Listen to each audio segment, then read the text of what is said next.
El Malick damay laaj rek ñoom El Malick Ndiaye waxu fi woon yàq la bi ko Macky Sall defee woon. waaw waxoon na ko fi de. très bien alors pourquoi aujourd'hui et il assume en disant que fëgg dana taxaw ne j'assume parce que mënuma yor sama oto bu rafet ay motard darma man samay député di wàcc ay taxi ki Jakarta. non dëgg la xam nga man. d'accorduma tey député di dugg ci ay Jakarta wala ci ay taxi. loolu du yoon quoi parce que un député aussi c'est le représentant du peuple war na am au moins une voiture. boo xam ne ni moo koy kii mais c'est le populisme de Pastef en Pastef ils ont fait du populisme quand même. Non, ils ont fait du populisme ba accéder au pouvoir mais dañu waxante dëgg un député boo xam ne nii yow yaay le représentant du peuple tu es censé tey bu député buy liggéey laa wax de. boo xam ne day liggéey xam nga journaliste buy liggéey tey reporter da ngay taal sa oto waaw yaa nga fii yaa nga fële xam nga député buy liggéey aussi. mais mu demoon fan la mooy fi ñu doon defee statut bi. Burkina waaw. ñooñu seen député yi indemnité de jaabante rek lañ leen amuñu sax salaire. waaw mais c'est pas normal je pense que c'est pas normal quand même. parce que ce sont des représentants du peuple. Ils n'ont pas besoin de salaire quand même. non parce que député du liggéey. Omar lii yàgg nañ ko wax Sénégal même ñoom yàgg nañ ko wax sous le président Macky Sall. ñoom ñii fi nekk nii gouvernement yi fi nekk nii ñoom yàgg nañ ko wax moom le premier ministre ñaata yoon la ni man sama salaire u député du ma ko lekk dama koy jox am nañu mu wax ne ñoom la koy viréel. non man je suis pas d'accord avec ça man xam nga man la laa gëm. xam nga fii lañ taxaw ne Ousmane Sonko nee na du lekk salaire am je pense que loolu ça doit nous inquiéter yaa ngi dégg. parce que tey bu fekkee ministre nga dañ la war a di fay.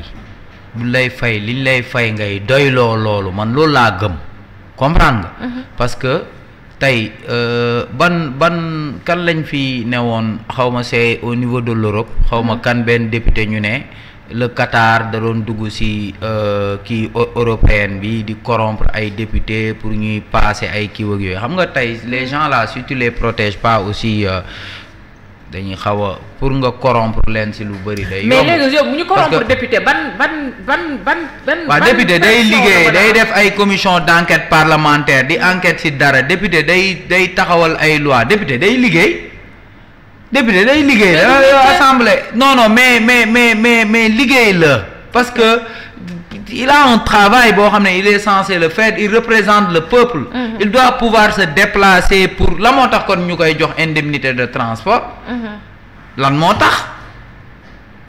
am na député yoo xam ne liggéeyuñu ngay wax ñoo xam ne topp ñu seen liggéey jaarlewuñu seen liggéey ci yoon mais député buy liggéey tey dafa war a dégg problème am ñu ne woy dàq nañ ay employés fii ak fële mu taal otom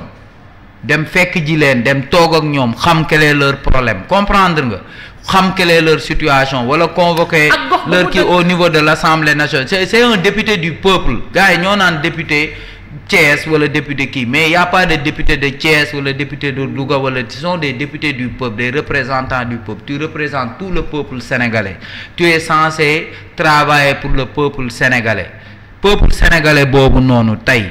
fépp foo dégg ni sénégalais am na fa kiiw ak yooyu war nga fexe def ay diligence dem pour xam loolu te député aussi il est censé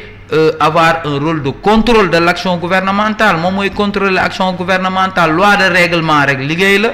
pour nga liggéey ci loi de règlement tey ñaata page la loi de règlement tey ñaata page la xanaa député kay budget bi ñaata page la xanaa loolu député warul toog jël temps la moo tax ñu jox leen ay assistants parlementaires du 14e bi du yi fi nekk yëpp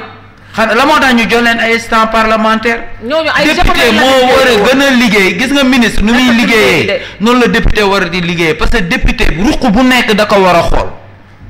5 milliards yi ñuy wax jox nañ ko kii député yi dañ koo war a saytu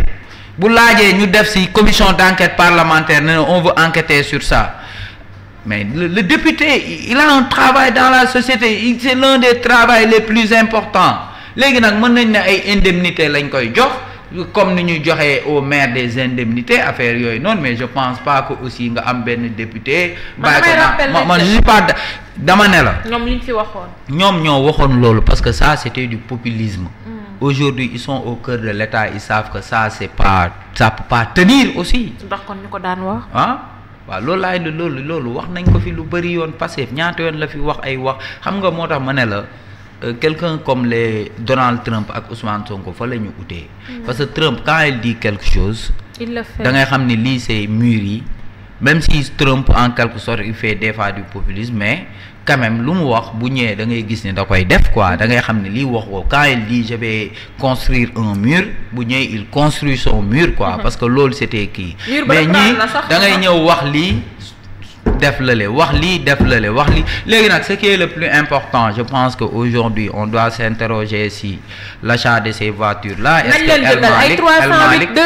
El Malick bon on va voir s'il y aura une passation de marché parce que loolu tamit warul doon ay gré à gré wala ay demande de renseignement de prix ak yooyu de yooyu kay lii kay moom nañ def appel d'offre rek mu leer nañ. tablette ya waaw bu leerul nag dinañ ko xam. tablette député ya. waaw amoon na marché. Je pense bien en tout cas on va voir on va se renseigner. xam nga su ma waxee rek sama waa ji ñu indilaatal ko vidéo yi dem wooyu ko moo tax du ma wax waaye tablette ya nañ ko vérifier ñu xool. alors Serigne. dëgg-dëgg nag li Omar wax ci mbirum populisme man xam nga